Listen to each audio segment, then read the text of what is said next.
Big boss Malayalam season 7 അതിൻ്റെ grand ഫിനാലയിലേക്ക് അടുത്തുകൊണ്ടിരിക്കുകയാണ്. അപ്പോൾ സീസണിൻ്റെ മൊത്തത്തിലൊരു റിവ്യൂ, എൻ്റെ കുറച്ച് അഭിപ്രായങ്ങൾ, അതാണ് ഈ വീഡിയോ. നിങ്ങൾ ഈ ചാനൽ ആദ്യമായിട്ടാണ് കാണുന്നതെങ്കിൽ ഒന്ന് സബ്സ്ക്രൈബ് ചെയ്തേക്കണേ. ഇതുവരെ ബിഗ് ബോസിൻ്റെ ഹിസ്റ്ററി കാണാത്തൊരു റീ എൻട്രിയാണ് നമ്മൾ ഈ സീസണിൽ കണ്ടത്. സാധാരണ എല്ലാ സീസണിലും ആൾക്കാർ വരുന്നു, കുറേ സമാധാനത്തിൻ്റെ വെള്ളരിപ്രാവുകളൊക്കെ പറപ്പിച്ചിട്ട് അങ്ങ് പോത്തേ ഉള്ളൂ. പക്ഷേ ഇത് പോയവരെല്ലാം കൂടെ വന്ന് ഗെയിം കളിക്കുന്നു. അവിടെ ഇപ്പോൾ ഓൾറെഡി അവിടെ നിന്നുകൊണ്ടിരിക്കുന്ന കണ്ടസ്റ്റൻസ് 7 പേരുണ്ടായിരുന്നു. ഇന്നലെ അതിലെ പോയി. ഇന്നലെ ഇവരെല്ലാം കാര്യങ്ങളൊക്കെ പറഞ്ഞ് സോൾവായി, കുറച്ച് സെറ്റായി, നമ്മളെല്ലാവരും ഹാപ്പി ആയിട്ടിരിക്കുമായിരുന്നു. അപ്പോഴാണ് ഇവരെല്ലാം കൂടെ റീ എൻട്രി ചെയ്ത് എല്ലാം കൂടെ കുളമാക്കി. ശൈത്യയും RJ ബിൻസിയും ആണ് ഇതിലിപ്പം വന്നവരിൽ കൂടുതലും ഒരു ഇഷ്യൂ ഉണ്ടാക്കിയത്. അതിൽ ശൈത്യയുടെ കാര്യം പറയുവാണെങ്കിൽ, ശൈത്യ അനുമോളും നമ്മളെല്ലാവരും കണ്ടതാണ്. ശൈത്യ അനുമോളും ആദ്യം ഫ്രണ്ട്സായിട്ട് ഇരിക്കുമായിരുന്നു. അത് കഴിഞ്ഞിട്ട് നമ്മുടെ അനുമോള് ഇവിടെയുള്ള ആണുങ്ങളെല്ലാം മൊണ്ണകളാണെന്നുള്ളൊരു കമൻറ്റ് പാസ് ചെയ്തായിരുന്നു. അപ്പോൾ ആ വീക്കെൻഡ് എപ്പിസോഡിൽ, അത് കഴിഞ്ഞിട്ടുള്ള 2-3 ആ ഒരു സമയത്തുള്ള വീക്കെൻഡ് എപ്പിസോഡുകളിലെല്ലാം ലാലേട്ടൻ അനുമോളെ നല്ലപോലെ ഫയർ ചെയ്യുന്നുണ്ട്. അപ്പോൾ ശൈത്യ വിചാരിച്ചത് പുറത്ത് അനുമോൾക്ക് നല്ല നെഗറ്റീവ് ആയിരിക്കും. പിന്നെ നമ്മുടെ കണ്ടസ്റ്റൻറ്റുകളുടെ ഇടയിൽ തന്നെ അനുമോളോട് എല്ലാവർക്കും വലിയ താല്പര്യമൊന്നും ഇല്ലായിരുന്നു. അനുമോളുടെ ഗെയിം മറ്റേ നമ്മുടെ ആര്യനും ജിസേലിൻ്റെയും ആ ഒരു റൂട്ട് ചെയ്ത് നിൽക്കുമായിരുന്നു. അപ്പം ആ സമയത്താണ് ശൈത്യ ഇത് മാറ്റി ചവിട്ടുന്നത്, കളം മാറ്റി ചവിട്ടുന്നത്. അത് കഴിഞ്ഞ് ഇവർ തമ്മിൽ ഡിസ്റ്റൻസ് വരുന്നു. അത് കഴിഞ്ഞ് ശൈത്യയുടെ എവിക്ഷൻ. അപ്പോൾ പുറത്ത് പോയപ്പോൾ ശൈത്യക്ക് നല്ല നെഗറ്റീവ് വന്നിട്ടുണ്ട്. അതെല്ലാം കണ്ടിട്ടാണ് ശൈത്യ അകത്തോട്ട് കയറുന്നത്. പിന്നെയും വന്നിട്ട് ഇങ്ങനെ ഗെയിം കളിച്ചാൽ ഇനിയും ട്രോഫി കിട്ടുമോ ശൈത്യക്ക്? അല്ലെങ്കിൽ കൂടുതൽ പുള്ളിക്കാരിയുടെ ഇമേജ് മാറി കിട്ടുമെന്നാണോ വിചാരിക്കുന്നത്? എനിക്കറിയത്തില്ല. അത് കഴിഞ്ഞ് RJ ബിൻസിയുടെ കാര്യം പറയുകയാണെങ്കിൽ, RJ ബിൻസി അനുമോളോട് ഇപ്പം പറയുന്നുണ്ടായിരുന്നു, ഇപ്പം കഴിഞ്ഞ ഇന്നലെ മെനഞ്ഞാന്നത്തുള്ള എപ്പിസോഡിൽ പറയുന്നുണ്ടായിരുന്നു, നീ ഗെയിം കളിക്കുന്നതുകൊണ്ടല്ല നീ ഇത്രയും നാൾ ഇവിടെ നല്ലൊരു ഗെയിം കളിച്ചുകൊണ്ടല്ല നിന്നത്, നീ പുറത്ത് പൈസ വാരി എറിഞ്ഞുകൊണ്ടാണ് ഇവിടെ ഇത്രയും നാൾ നിന്നത്, നിൻ്റെ കഴിവ് കൊണ്ടല്ലെന്ന്. ഞാനൊന്ന് ചോദിച്ചോട്ടെ, ഈ അനുമോളും പിന്നെ അനീഷും ഇല്ലായിരുന്നെങ്കിൽ ഈ സീസണിൽ എന്താണ് പിന്നെ എല്ലാവർക്കും സംസാരിക്കാൻ ഉണ്ടായിരുന്നത്? അതിപ്പോൾ പുറത്താണെങ്കിലും അകത്താണെങ്കിലും പിന്നെ കണ്ടന്റ് എന്താണ്? അതാണ് ഞാൻ ചോദിക്കുന്നത്. പിന്നെ ഈ സീസണിനെ ചിലർ സീസൺ ഓഫ് അൺഫെയർ എവിക്ഷൻ എന്ന് പറയുന്നുണ്ടായിരുന്നു. അതിപ്പം സെലിബ്രിറ്റി ആയിട്ട് നിൽക്കുന്നവരും കുറച്ച് ആൾക്കാർ, അതായത് എവിക്റ്റഡ് കണ്ടസ്റ്റൻസും അവരെ റിലേറ്റഡ് ആയിട്ടുള്ള ആൾക്കാരും അല്ലാതെ കുറേ ഓഡിയൻസും പറയുന്ന കേട്ടായിരുന്നു. എനിക്കാകെ അൺഫെയർ ആയിട്ടുള്ളൊരു എവിക്ഷനായിട്ട് തോന്നിയത് ആര്യൻ്റെത് മാത്രമാണ്. കാരണം ആര്യൻ നല്ലൊരു ഗെയിമറായിരുന്നു. ഗെയിമർ എന്ന് പറയുന്നതിൽ ഉപരി ടാസ്കുകളെല്ലാം വളരെ അടിപൊളിയായിട്ട് ചെയ്യുമായിരുന്നു. പിന്നെ പുള്ളിക്കാരൻ അത്യാവശ്യം ജെന്യൂനായിട്ട് നിൽക്കുമായിരുന്നു. നല്ലൊരു എൻ്റർടൈനർ ആയിരുന്നു. തീർച്ചയായും ഫൈനൽ 5 വരാൻ ഡിസേർവിംഗ് ആയിട്ടുള്ള ഒരു കണ്ടസ്റ്റൻ്റ് ആയിരുന്നു ആര്യൻ.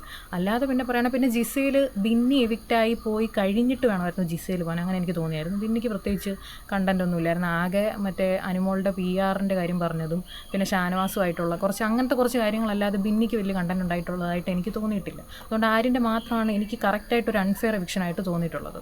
ഇനി ഫൈനലിസ്റ്റുകളുടെ കാര്യം പറയുകയാണെങ്കിൽ, ആദില ഇന്നലെ ഔട്ടായിപ്പോയി. എന്നാലും ആദിലെ നൂറയിൽ എനിക്ക് കുറച്ചും കൂടെ ആദിലയായിരുന്നു ഇഷ്ടം. ആദില അത്യാവശ്യം നല്ലൊരു ഗെയിമറായിരുന്നു. അതിപ്പോൾ ടാസ്ക് ചെയ്യുന്നതല്ലല്ലോ ഗെയിം എന്ന് പറയുന്നത്. എല്ലാവരും പറയുന്നത് അവർ ടാസ്ക് നല്ലതായിട്ട് ചെയ്തു, ഇവർ ടാസ്ക് നല്ലതായിട്ട് ചെയ്തു, ഇവർ ടാസ്ക് ചെയ്യുന്നില്ല. പക്ഷേ ബിഗ് ബോസ് എന്ന് പറയുമ്പോൾ ടാസ്ക് ചെയ്യുന്നത് മാത്രമല്ല. ഞാനിപ്പോൾ ഹിന്ദിയും മലയാളവും എല്ലാം കണ്ടിട്ടുള്ള ഒരു ആളാണ്. അപ്പോൾ ഹിന്ദി ബിഗ് ബോസ് ആണെങ്കിലും ബിഗ് ബോസ് എന്ന് പറയുന്നത് കുറച്ചും കൂടി ഒരു പേഴ്സണാലിറ്റി ഗെയിം, അല്ലെങ്കിൽ പിന്നെ എങ്ങനെയാണ് അതിനകത്ത് സർവൈവ് ചെയ്യുന്നത്, ഇത്രയും ഒരു 100 ഡേയ്സ് ഇത്രയും പ്രതിസന്ധികളോ അതും ഇതൊക്കെ വരുമ്പോൾ എങ്ങനെയാണ് അത് തരണം ചെയ്യുന്നത്, അതൊക്കെയാണ്. പിന്നെ ടാസ്കുകളിൽ നമ്മൾ നമ്മുടെ 100% കൊടുക്കുക, അല്ലാതെ മാറി നിൽക്കരുത്, അങ്ങനെയുള്ളത്. അല്ലാതെ ടാസ്ക് വിൻ ചെയ്താലേ ഗെയിം വിൻ ചെയ്യൂ, അങ്ങനെയില്ല. അപ്പോൾ അങ്ങനെ വെച്ചിട്ട് എനിക്ക് ആദിലയുടെ ഗെയിമാണ് കുറച്ചും കൂടെ, നൂറെക്കാട്ടിലും ആദിലയായിരുന്നു കുറച്ചും കൂടെ ഇഷ്ടം. പിന്നെ നൂറയുടെ കാര്യം പറയുകയാണെങ്കിൽ, നൂറ ഡിസേർവിങ് ആണ്. നൂറ ലാസ്റ്റ് ടിക്കറ്റ് ടു ഫിനാലെയൊക്കെ നല്ല പോലെ, ഞാൻ അത്രയും പ്രതീക്ഷിച്ചില്ല നൂറയുടെ കയ്യിൽ നിന്ന്. ആര്യനായിരിക്കും ടിക്കറ്റ് ടു ഫിനാലെ വിൻ ചെയ്യുന്നതെന്നാണ് വിചാരിച്ചത്. പക്ഷേ നൂറ നല്ല പോലെ കൺസിസ്റ്റൻ്റ് ആയിട്ട് ആ ടിക്കറ്റ് ടു ഫിനാലെ ടാസ്കുകളെല്ലാം ചെയ്തിട്ടാണ് വിൻ ചെയ്തത്. പിന്നെ അക്ബറിൻ്റെ കാര്യം പറയുകയാണെങ്കിൽ, ഞാൻ സത്യം പറഞ്ഞു കഴിഞ്ഞാൽ ഈ സീസൺ കാണാൻ തുടങ്ങിയത് അക്ബർ, രേണു സുധി, പിന്നെ ഈ പറഞ്ഞ പോലെ ആദില, നൂറ, ഇവരൊക്കെ എങ്ങനെ ആയിരിക്കും. അക്ബറിനെ എനിക്ക് സരിഗമപ, അതുപോലെ ഏഷ്യാനെറ്റ് സ്റ്റാർ സിംഗർ, ആ സമയത്തൊക്കെ ഞാൻ അക്ബറിനെ കാണുന്നത്. എനിക്ക് അക്ബറിൻ്റെ പാട്ടുകളും എല്ലാം നല്ലപോലെ ഇഷ്ടമാണ്. അപ്പോൾ അക്ബറിനെ ആയിരിക്കും ഞാൻ സപ്പോർട്ട് ചെയ്യുന്നതെന്നാണ് വിചാരിച്ചത്. പക്ഷേ അക്ബറിൻ്റെ പോകെ എനിക്ക് അക്ബറിനെ അത്ര താല്പര്യം ഇല്ലാതായി. കാരണം ഒന്നാമത്തത് തന്നെ മറ്റേ രേണു സുധിയെ ഒരു കാര്യമില്ല, അത് സെപ്റ്റിക് ടാങ്ക് എന്ന് പോയി വിളിച്ചതും, അത് കഴിഞ്ഞിട്ട് പിന്നെ കുറച്ച് ഇങ്ങോട്ട് വരുമ്പോഴത്തേക്ക് അപ്പാനി ശരത്തും അക്ബറും കൂടെ മറ്റേ ജിസേൽ, അനുമോള് ആക്ടർ, നല്ല അവൾ ആക്ടറല്ലേ അങ്ങനെയൊക്കെ ചോദിക്കുമ്പം ജിസേലിനോട് പറയുന്നുണ്ട്, അവൾ എന്തൊരു ആക്ടർ, അവൾ ആക്ടർ എന്നൊന്നും വിളിക്കാൻ പോലും അവളെ കൊള്ളത്തില്ല, അവളെ ഏതോ കോമഡി ഷോ ചെയ്യുന്നത്, അങ്ങനത്തെ ഒരു ടൈപ്പ് കമൻറ്റ് പറയുന്നുണ്ടായിരുന്നു. നമ്മൾ നല്ലതാണ്, മറ്റൊരാൾ മോശമാണെന്നുള്ള രീതിയിൽ, മറ്റൊരാളെ താഴ്ത്തിയിട്ടല്ല നമ്മൾ പൊങ്ങി നിൽക്കേണ്ടത്. ആ ഒരു രീതിയിൽ അക്ബർ അങ്ങനത്തെ എനിക്ക് അക്ബറിൻ്റെ ഗെയിമിനോട് വലിയൊരു താല്പര്യം ഇല്ലാതായിപ്പോയി. പക്ഷേ അക്ബർ ഗെയിം കളിക്കുന്നുണ്ട് അറിയുമ്പോൾ നല്ലപോലെ സംസാരിക്കാൻ അറിയും. ഇപ്പോൾ ലാലേട്ടൻ്റെ വീക്കെൻഡിൽ എപ്പിസോഡിലൊക്കെ ആണെങ്കിലും അക്ബറിന് നല്ലപോലെ കാര്യങ്ങൾ പറഞ്ഞ് മറ്റുള്ളവരെ കൺവിൻസ് ചെയ്യിപ്പിക്കാനും അതുപോലെ ലാലേട്ടൻ എന്തെങ്കിലും പറയുമ്പോൾ പറഞ്ഞു നിൽക്കാൻ അറിയാം. പക്ഷേ അനുമോൾക്കൊക്കെ ആണെങ്കിൽ ലാലേട്ടനെ കാണുമ്പോഴത്തേക്ക് ഒരു പതർച്ച അങ്ങനത്തെ ഒരു ഇത് വരും. അതുപോലെ ആദിലേക്കും നല്ലപോലെ സംസാരിക്കാൻ അറിയാം. ആ ഒരു ക്വാളിറ്റി ഞാൻ ഈ സീസണിൽ കണ്ടത് അക്ബറിലാണ്, നല്ലപോലെ സംസാരിക്കാൻ അറിയാവുന്നത്. പിന്നെ അടുത്തത് ഷാനവാസിൻ്റെ കാര്യം പറയുകയാണെങ്കിൽ ഷാനവാസും ടോപ്പ് 5 ഡിസേർവ് ചെയ്യുന്നുണ്ട്. കാരണം ഉള്ളതിൽ ഷാനവാസും നല്ല അത്യാവശ്യം ഗെയിം കളിച്ചിട്ടുണ്ട് പല കാര്യങ്ങളും. അതിപ്പോൾ അനീഷിൻ്റെ കൂടെയുള്ള കോംബോ ആണെങ്കിലും അനീഷിനെ ഒരുപാട് ചേഞ്ച് ചെയ്യാൻ ഷാനവാസിൻ്റെ ഇൻഫ്ലുവൻസ് അതിലുണ്ട്. അനീഷ് ഇങ്ങനെ ഒരു കല്ല് പോലെ നിന്നപ്പം ഷാനവാസ് പുള്ളിക്കാരനെ പതുക്കെ മാറ്റാൻ ശ്രമിക്കുന്നുണ്ടായിരുന്നു. അത് ഷാനവാസിൻ്റെ ഒരു ഗെയിമാണ്. പിന്നെ ഈ ആദില, നൂറ, അനുവിനോടൊക്കെ ഉള്ളൊരു ഓരോ സമയത്ത് മാറി വരുന്ന ഒരു റിലേഷൻഷിപ്പ്, അങ്ങനെ കുറേ കാര്യങ്ങൾ. അതുപോലെ അപ്പം ഷാനവാസും ടോപ്പ് 5 ഡിസേർവ് ചെയ്യുന്നുണ്ട്. പിന്നെയാണ് നമ്മുടെ നെവിൻ ആക്ച്വലി ഈ സീസണിൽ നല്ലൊരു എന്താ പറയുന്നത്, ഒരു ഇമ്പാക്റ്റ് ഉണ്ടാക്കിയ ഒരു പ്ലെയർ തന്നെയാണ്. ഒരു എൻ്റർടൈനറാണ് കൂടുതൽ. പക്ഷേ നെവിൻ ഒരിക്കലും നമ്മൾ സർവൈവ് ചെയ്തു എന്ന് പറയാൻ പറ്റില്ല. നെവിൻ ഭയങ്കര കംഫർട്ടബിളായിട്ടാണ് ഗെയിം കളിച്ചത് ആദ്യം മുതൽ അവസാനം വരെ. പുള്ളിക്ക് എന്ന് വെച്ചാൽ എല്ലാവരും ഇപ്പോൾ പുറത്തുനിന്ന് ഫാമിലി വീക്ക് വന്നപ്പോഴാണെങ്കിലും പുള്ളിക്കൊരു പോസിറ്റീവായിട്ടുള്ള റിയാക്ഷനാണ് എല്ലായിടത്തും നിൽക്കുന്നത്. പിന്നെ അവിടെ ഉള്ള കണ്ടസ്റ്റൻസ് ആണെങ്കിലും നെവിനോട് നല്ല രീതിയിലാണ് നിൽക്കുന്നത്. അപ്പോൾ നെവിൻ അതിന് കുറേ ചലഞ്ചസ് വരുമോ അങ്ങനെയൊന്നും ചെയ്തിട്ടില്ല. നെവിൻ കുറേ ഫുഡ് കഴിക്കുന്നു, മോഷ്ടിക്കുന്നു, അങ്ങനെ പുള്ളി നല്ല എൻജോയ് ചെയ്ത് നിന്നതായിട്ടാണ് എനിക്ക് തോന്നിയത്. ഒരിക്കലും ഒരു കുറേ ചലഞ്ചസ്.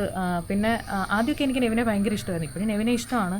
നെവിന് കുറേ ക്വാളിറ്റീസൊക്കെ ഉണ്ട്. പക്ഷേ ആ അനുമോളുടെ ആ ടൈമിൽ കുറേ ഇവർ 3 പേരും ക്യാപ്റ്റൻസ് ആയില്ലേ, അക്ബർ, നെവിന്, ആര്യൻ ക്യാപ്റ്റനായ സമയത്ത് കുറേ കാര്യങ്ങൾ ചെയ്തതൊന്നും അത് എൻ്റെ പേഴ്സണൽ അഭിപ്രായമാണ് ഞാൻ പറയുന്നത്. അപ്പോൾ നെവിനെ എനിക്കപ്പോൾ അത്ര അത് കഴിഞ്ഞിട്ട് നെവിൻ പോയി അത് സോൾവ് ചെയ്തു എല്ലാം നല്ല രീതിയിൽ. നെവിനും അതുപോലെ എനിക്ക് ഇൻഫാക്ട് ടോപ്പ് 3 ഞാൻ നെവിനെ ടോപ്പ് 3 വരെ വരാൻ സാധ്യത ഉണ്ടെന്നാണ് എനിക്ക് തോന്നുന്നത്. പിന്നെ പറയുകയാണെങ്കിൽ നമ്മുടെ അനീഷ് എന്ന് പറയുന്നത് ബിഗ് ബോസിൻ്റെ ഹിസ്റ്ററിയിൽ ഇതുപോലൊരു കോമണർ കണ്ടസ്റ്റൻറ്റ് ഇതുവരെ ഉണ്ടായി കാണത്തില്ലായിരിക്കും. നമുക്കെല്ലാവർക്കും ആദ്യം അനീഷ് കുറച്ച് വെർപ്പിക്കലായിട്ടാണ് സ്റ്റാർട്ട് ചെയ്തത്. ഓഡിയൻസിനെല്ലാം അങ്ങനത്തെ ഒരു രീതിയിലാണ് തോന്നിയതെങ്കിലും പിന്നെയുള്ള പുള്ളിയുടെ ഒരു ഗെയിം ഓഡിയൻസിന് ഇഷ്ടപ്പെടുകയും അനീഷിനെ എല്ലാവരും അങ്ങോട്ട് ഏറ്റെടുക്കുകയും ചെയ്തു. അനീഷ് അത്രയും പോപ്പുലറായിട്ടുള്ളൊരു കണ്ടസ്റ്റൻ്റായി മാറുകയും ചെയ്തു. അപ്പം പിന്നെ ലാസ്റ്റ് ഇപ്പം തന്നെ സാധാരണ നമ്മുടെ ബിഗ് ബോസ് തീരാറാകുമ്പോഴത്തേക്ക് പ്രത്യേകിച്ച് കണ്ടൻ്റ് ഒന്നും ഇല്ല, എല്ലാവരും കുറച്ച് ഹാപ്പി ആയിട്ടിരിക്കുന്നു. ഇങ്ങനെ ഒരു പീസ് ആയിട്ടുള്ള മൊമെൻറ്റ് പോയിക്കൊണ്ടിരിക്കുമ്പോഴാണ് അനീഷ് അനുമോളെ പ്രപ്പോസ് ചെയ്യുന്നത്. അപ്പോൾ അതോടെ ബിഗ് ബോസിന് വീണ്ടും ലാസ്റ്റായിട്ട് വന്നപ്പോഴത്തേക്ക് വീണ്ടും കണ്ടൻ്റായി. അപ്പോൾ അങ്ങനത്തെ അത് അനീഷിൻ്റെ ഗെയിമാണോ എന്താണോ നമുക്കറിയത്തില്ല.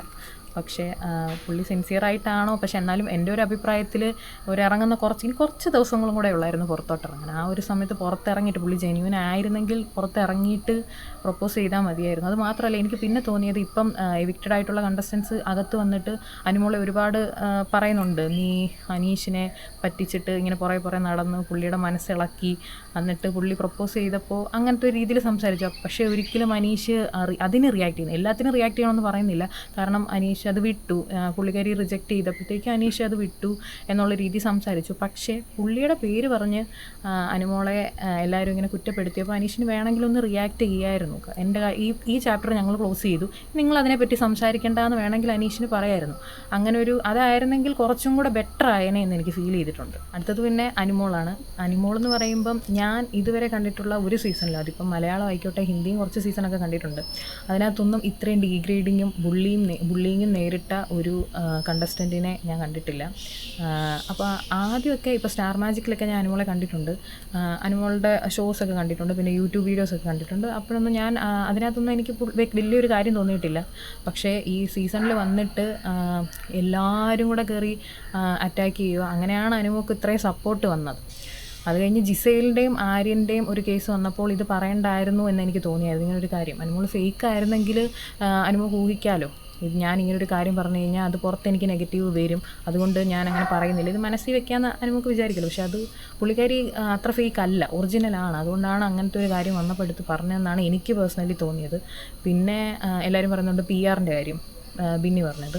ഇപ്പം ബിന്നിയോടും RJ ബിൻസിയോടും ശൈത്യയോടും എല്ലാം അനുമോള് ഇത്ര 16 ലക്ഷം രൂപ PR കൊടുത്തിട്ടുണ്ട് എന്ന് പറയുന്നുണ്ട്. ഇങ്ങനൊരു കാര്യം ബിഗ് ബോസിൻ്റെ അകത്ത് അനുമോള് പറഞ്ഞിട്ടുണ്ടെങ്കിൽ വീക്കെൻഡ് എപ്പിസോഡിൽ അവർ കാണിക്കത്തില്ലേ? ബാക്കി എല്ലാ കാര്യങ്ങളും ചെറിയ കാര്യങ്ങൾ പോലും ചെറിയ ക്ലിപ്സ് നമ്മളെ കാണിക്കുന്നുണ്ട്. അപ്പോൾ ഇങ്ങനത്തെ ഒരു കാര്യം, ഇത്രയും വിവാദപരമായ ഒരു കാര്യം നടന്നിട്ടുണ്ടെങ്കിൽ അതെടുത്ത് കാണിക്കുന്നത് തന്നെയാണ് എനിക്ക് തോന്നുന്നത്. അപ്പോൾ അങ്ങനെ ഒരു കാര്യം പറഞ്ഞിട്ടുണ്ടായിരിക്കത്തില്ല എന്നാണ് ഞാൻ വിശ്വസിക്കുന്നത്. പിന്നെ എനിക്ക് ഈ സീസണിൽ ഇഷ്ടമായ ഒരു ഫ്രണ്ട്ഷിപ്പ് കോംബോ ആയിരുന്നു പാട്ട ഗേൾസിൻ്റെ, ആദില, നൂറ, അനുമോൾ. അതിലിപ്പോൾ ശൈത്യയെ ഞാൻ കൂട്ടുന്നില്ല, ബാക്കിയുള്ളവർ 3 പേര്.